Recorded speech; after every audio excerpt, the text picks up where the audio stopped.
that we are being told that he sworn. If he sworn, the postmortem says he was there for 3 days. How about the other 3 days? Where was he?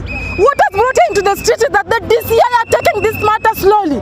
Denzel was a son to somebody. A father invested in him. A parent had hopes in him. Parents sold everything to bring the son in school, only to be called that your son is dead. Only to carry the son back home in a casket. Which Kenya are we? When will we stop with justice?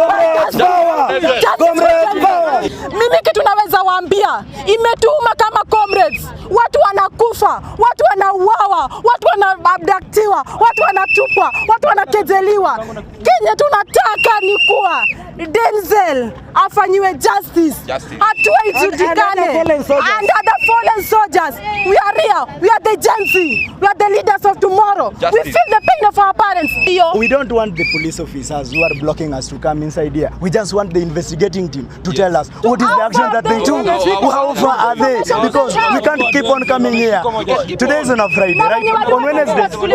On Tuesday we were here and they were bringing 8 GSU officers blocking us to come inside here. Sai wako na rungu. What do they want to do with that one? That investigating team to tell us what have they done? Denzel anazikwa 22nd of this month. Wanatuambia we will keep on updating you. Where? And even after the loss of Denzel, there was no official communication from the investigating in Juja. We follow all their social media handles and no any other action was taken. After Denzel was found, comrades were there. I personally was there. And they were telling us, we step aside, we can't take photos, we can't see the body. How? And then taking him to Thika. And then tukifika Thika pale tunaambiwa tuwezi ingia kumuona. Why? Nini mnaficha? Nini mnaficha? What is the government hiding from us? We are comrades. They're hiding dead bodies. Denzel was involved in the anti-tax demonstrations.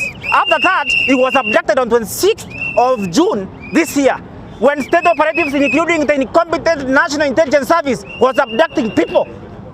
Since then, amepatikana amekufa. So you want to know what is the status of an inquiry of his murder inquiry? Because clearly we are seeing an opaqueness in the way these sham investigations are being conducted.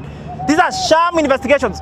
Sham investigations. A student cannot be killed, you know, this way, and the state is not giving us, you know, comprehensive information with gravity. We want to tell President Ruto to fire the IG, to change the security structure here. The DCI future here. We are well informed. Abduction is against section, against cap 63 of the Constitution of Kenya. What action